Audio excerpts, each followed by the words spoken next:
ça va? Alors nous allons continuer notre étude sur les guérisons opérées par Jésus-Christ dans les livres des évangélistes Marc, Matthieu, Luc et Jean. Et aujourd'hui, nous allons continuer à étudier un passage dans le livre de Marc. Vous savez, Marc a la particularité de mettre l'accent sur l'incrédulité qui peut être un obstacle, non seulement pour recevoir le salut, mais également pour recevoir la guérison qui est contenue dans le salut. Et il a donné des récits assez particuliers dans lesquels Jésus a guéri les gens, pas de manière systématique comme il le fait dans les autres passages. On va rapidement lire. Nous sommes dans Marc 7, verset 31.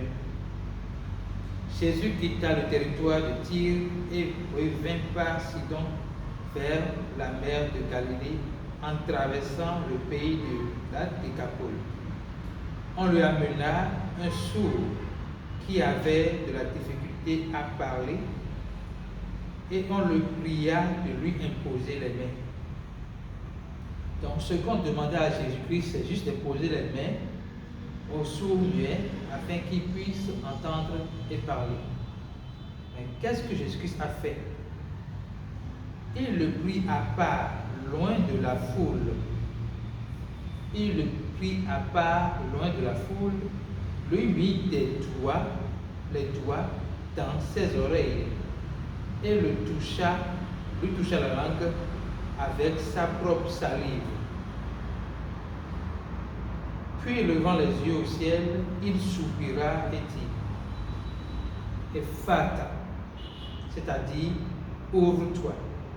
Aussitôt, ses oreilles s'ouvrirent et sa langue se délia et il parla très bien. Alors, on va se poser la question. C'est vrai que nous avons étudié la semaine passée la guérison de l'aveugle de Bethsaïda, où Jésus l'a amené hors du village avant de le guérir. On a expliqué à chaque étape ce que signifiait chaque nation de Jésus-Christ. Nous allons faire la même chose pour ce verset. Première chose, on note que quand on a dit à Jésus, impose-lui les mains, Jésus n'a pas imposé les mains. Il le prit à part, loin de la foule. Donc il a sorti de la foule avant de mettre les doigts dans ses oreilles et de toucher sa langue avec sa propre salive. Qu'est-ce qu'on peut comprendre? Le fait de le mettre à part, loin de la foule, a une signification très claire. Nous savons que Jésus était dans un environnement, et je vais le prouver, d'incrédulité, où les gens ne croient pas. Et la plupart du temps, quand Jésus veut amener les morts à la vie, il demande aux gens de sortir et il ne reste qu'avec ceux qui croient en la vie, en la résurrection des morts. Alors Jésus, en le prenant à part, veut couper le pont de l'incrédulité, veut briser en lui l'incrédulité, parce qu'il était parmi une foule incrédule. Or, pour recevoir le salut, pour croire que Jésus est mort pour nos péchés, en se ressusciter, il faut être dans un environnement où vous êtes disposé à croire cela. Pour croire que Jésus est Christ, que vos péchés sont pardonnés en Jésus-Christ, vous devez rester dans un environnement où cela paraît évident, cela devient une évidence. Que oui, vos péchés sont pardonnés parce que Christ a payé le prix du péché à votre place. Christ est mort à votre place, alors que le salaire du péché c'est la mort. Ce n'est pas vous qui êtes mort, c'est Christ qui est mort à votre place. Donc il faut être dans un environnement où cela est une évidence absolue pour vous que Christ est mort pour vous en celui de ressuscité pour votre justification. Et par cela, par la foi en son œuvre, ça va s'accomplir, vous êtes sauvés.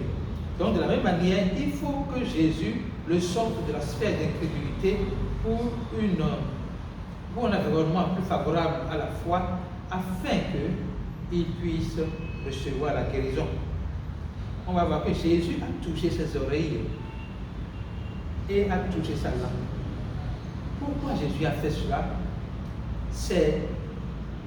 L'explication de ça, c'est quoi?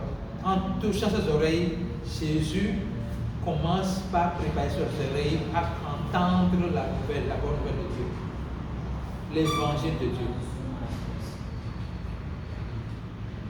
Il prépare ses oreilles à entendre, pas seulement à écouter, à entendre, à comprendre le message de l'évangile, à le recevoir, et c'est par là qu'il reçoit la guérison. En touchant sa langue, Jésus prophétise par là qu'il va prêcher la bonne nouvelle aux nations. Lui qui sera guéri maintenant, il va prêcher la bonne nouvelle. Sa langue sera déliée pour annoncer aux gens la bonne nouvelle de la guérison de Jésus-Christ, mais qui est également dans le salut. Et nous allons rapidement lire les versets antérieurs, les versets qui précèdent ce verset-là. On va voir clairement que Jésus parlait de l'incrédulité. Jésus a fait cela à cause de l'incrédulité. Déjà, dans le verset 7, dans le chapitre 7 du Marc, on note que Jésus parlait de la parabole du semeur. Et il a expliqué à chaque étape ce que représentait chaque personnage dans la parole du semeur. Mais il a mis quelque chose ici que je vais souligner.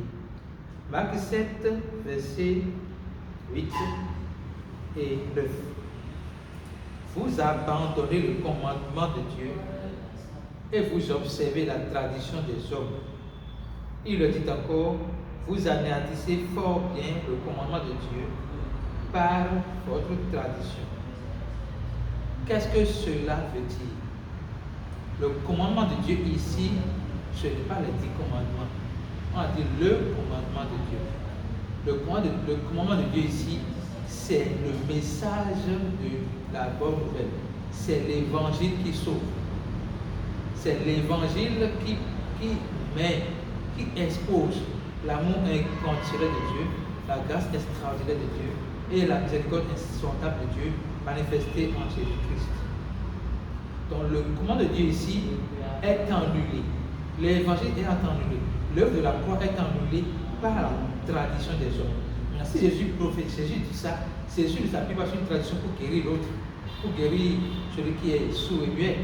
Mais il utilise ces symboles-là pour nous montrer que lorsque vous êtes dans un environnement incrédule, il est important de quitter cet environnement pour vous disposer à croire en l'évangile.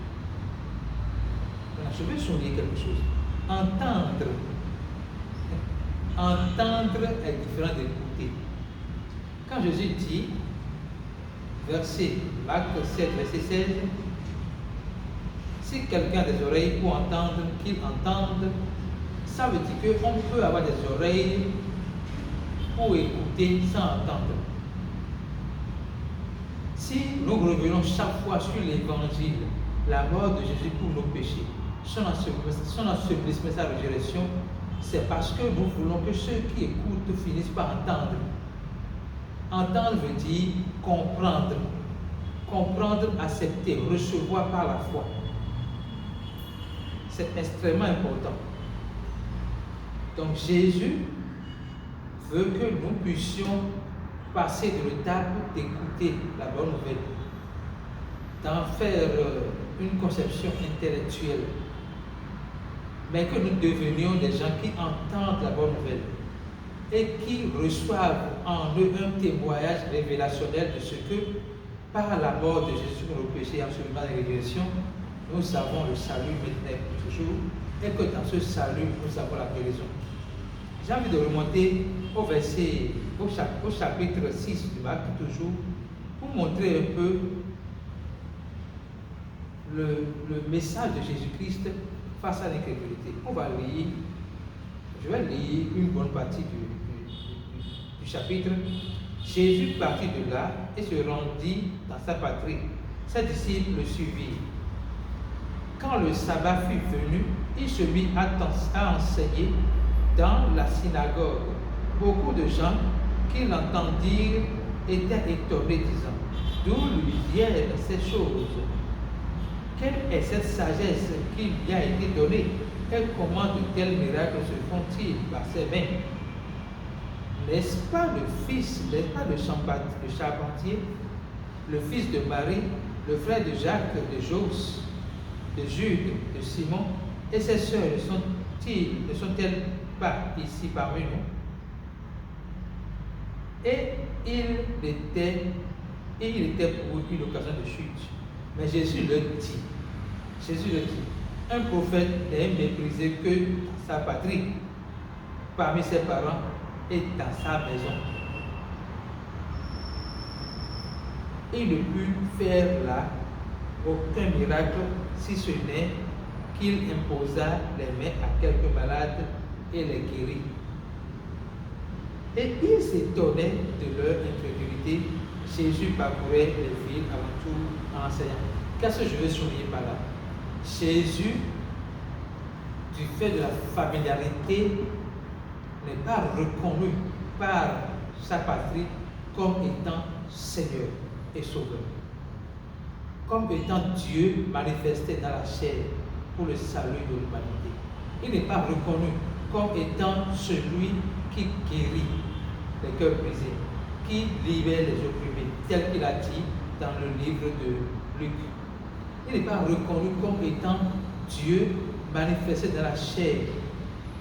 Et dès qu'il n'est pas reconnu ainsi, mais bien qu'il soit le miracle en déplacement, bien qu'il soit la guérison en déplacement, bien qu'il soit l'auteur de la vie, bien qu'il soit la lumière, l'incrédulité des gens là ont fait obstacle à la gloire de Dieu, à la vie de Dieu, à la paix de Dieu, au salut de Dieu, à la guérison de Dieu dans cette patrie.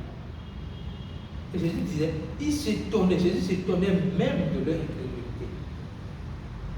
Alors, l'incrédulité nous rend sourds et muets. L'incrédulité nous rend sourds et muets. L'incrédulité nous rend aveugles, sourds, paralysés et muets. L'incrédulité nous rend confus.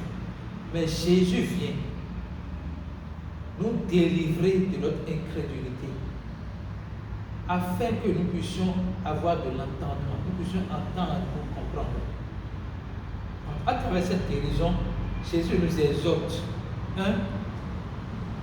à quitter notre sphère d'incrédulité pour croire en l'impossible qui est en Dieu, pour croire que Jésus est capable de nous sauver si nous croyons qu'il est mort pour le péché, enseveli et ressuscité. Il a voulu également mettre l'accent sur le fait que nous devons être disposés à recevoir de Dieu la parole qu'il nous donne. Donc, il a mis le soulier à part, il a mis les mains dans ses oreilles, et il a dit Ephata, c'est ouvre-toi.